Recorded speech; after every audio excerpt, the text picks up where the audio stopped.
really heating up, especially in the NFC, and this week with the huge game between the Cowboys and the Eagles. If the Cowboys win that game, Sunday Night Football, could have a four-way tie at the top in the NFC. And remember now, only one bye in each league. That's the game of the week, Sunday night. Dallas favored by 3.5 at home. Pete, we also have two Monday night games at the same time. What's up? Yeah, I don't understand why they did that, but it's not very conducive to sitting around watching two games when you got to flick back and forth. Well, YouTube Here's TV what has that, you know, side by side. Yeah, Hopefully you can do that going. Also have a heavy favorite in one of those Monday night games, the Dolphins minus 13.5. You guys were dreadful last week. I mean, almost Ryan Wilson level. Not quite. We didn't do a Ryan Wilson. That actually has a name. When you don't win any games, it's a Ryan Wilson.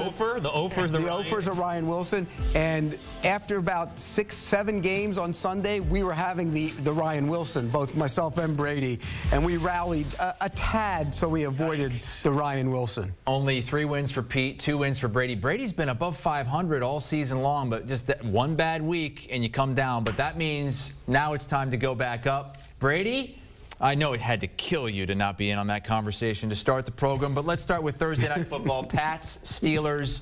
This is the lowest total in a game in 30 years. It's 30.5. Yeah, and I'm not even going to deal with playing with the under in this case, even though you could make the case, given that it will be Mitchell Trubisky starting at quarterback for the Steelers. And for the Patriots, it doesn't matter if it's Mac Jones, Bailey Zappi, Malik Cunningham, whoever else they want to sign. This offense has struggled to score points. They're the first team since, what, the 1938 Arizona Cardinals, or excuse me, back then they were the Cardinals. Pete, you know this better than I do, the history of the NFL. But they can't score points, and their defense has been playing lights out. So play the under if you will. I have a funny feeling this thing's going to go the other direction, where it might be a little more high scoring than that somehow, some way. But I'm going to go ahead and lay the points with the Steelers. I just think they're an overall better team, better defense. And I think if they get just capable quarterback play without turning the football over, I think the Steelers will be able to put up enough points with Kevin Sullivan now calling plays and opening things up for them. So I'll lay the points with the Steelers here. Don't feel overly great about it, and hoping for a much better week. But I can promise you this, Pete, I'm not a weenie. Not like old Chris Hassel over there. What? He's very similar to Danny Cannell. He likes to take shots on Twitter. I guess he must have joined the Twitter troll brigade, if you will. Well, that's why Brady didn't come in, though, right? You're scared. Yeah, it was a little scared. Actually, you were going to see Danny. Chris, if you want me to be honest, my wife has a doctor's appointment, but I do appreciate being sensitive to personal information like that. It's just unbelievable. Wow. What we are seeing is a man who lost an argument, and he's now getting abused for it, but that's okay. I didn't lose an argument. I mean, again, you guys can talk about whatever you want because you guys want to make up Twitter narratives and do this, but the reality is, I would have been in there today if I could have, like I always am. Unlike Pete yesterday, who blamed it on some parking garage fiasco. Danny, by the way, is on the golf course right now. You surprised? No, not at all. Zero. Back to the game. We could get 11 guys from the YMCA or down at some field that played flag football, and the Patriots would have a hard time scoring on us. They couldn't score on the Chargers last week. Think about that. The Chargers, they're so bad on defense, they couldn't score. I'm going with the Steelers. I think the Steelers get back on track. They play good defense here. By the way, somebody before we came on said the total of the Army-Navy game is 28.5 or something. This is close. That's pretty sad. They have the same type of total as the Army-Navy game. Awful. In an NFL game, which is tough there. We have a much higher total in that Sunday Night Football game that Chris had talked about, but it's a Dallas team at home with a chance to prove itself, because the narrative, like the Miami Dolphins, Pete, is that when they go up against good teams, they can't win. So after Philly was a home underdog to San Francisco, the line now 3.5. Yeah, I'm going to take the Cowboys. I think this is a great spot for Dak Prescott to prove to people, hey, look, I'm the guy.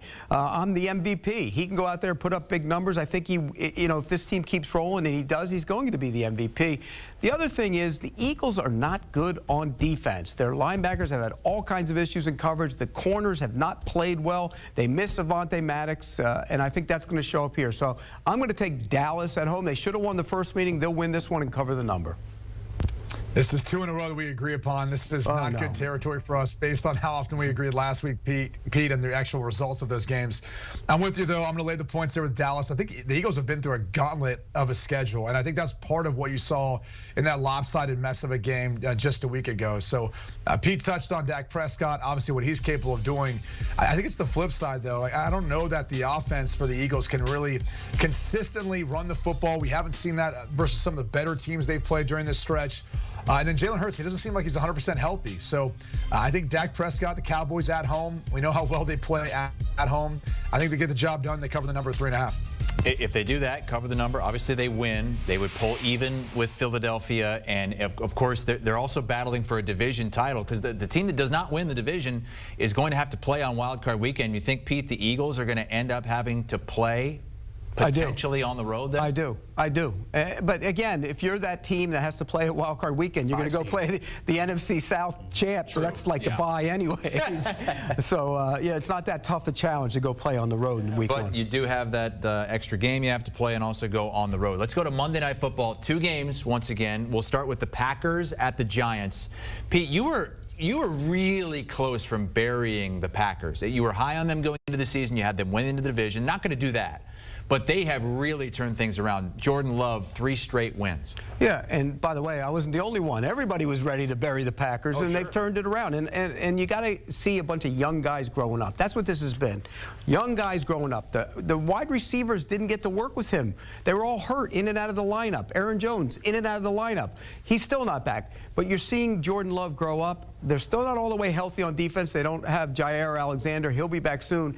I think this team has made real progress going forward. I love what I see. But this is a tough spot. You come off a giant win against the Chiefs on national TV. Now you go back out against the team you should beat. I think the number's a little bloated based on that. So I'm going to take the Giants plus the points. Packers win, but I'm going to take the Giants in the points.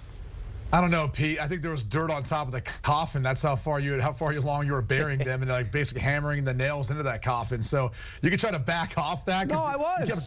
So was everybody else. I don't know about that. I mean, to your credit, though, this does take patience. This was Jordan Love's first year starting, regardless of how long he's been there. You got to have his experience as a quarterback in order to develop. So you're starting to see now the fruits of all of that come out, and he's playing some fantastic football.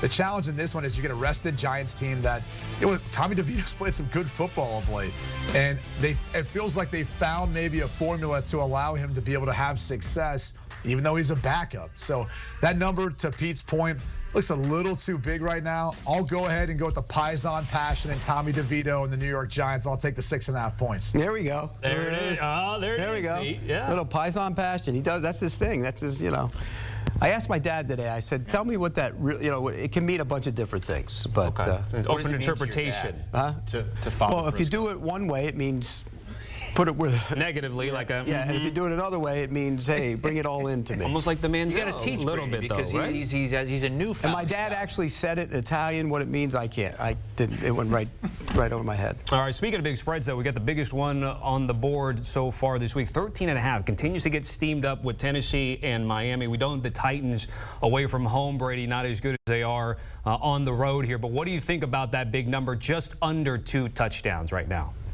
It's a scary number to play. I'm going to lay it, though, with the Dolphins. They're tough at home. No one can stop Tyreek Hill. It seems like within the first, second quarter, all of a sudden he's got 100 yards and a couple of touchdowns in the snap of 2 fingers. So it's hard to pick against them at this point. I'm not really sure where Tennessee is at offensively. Derrick Henry, it seems like all the carries and the weight of the world's been on his shoulders the past few years has now started to take its toll on him to a degree. I think this is one when Vic Fangio gets this defense to load up, stop the run, put it on Will Levis, who I'm sure will have some flashes of brilliance in this and show off that strong arm. But this, to me, is about a Dolphins offense that just seems unstoppable, and that's probably the toughest part for the Titans. I don't think they can match up in the secondary or get pressure. So I'm going to lay the 13.5 points here and roll with the Dolphins. I'm with you.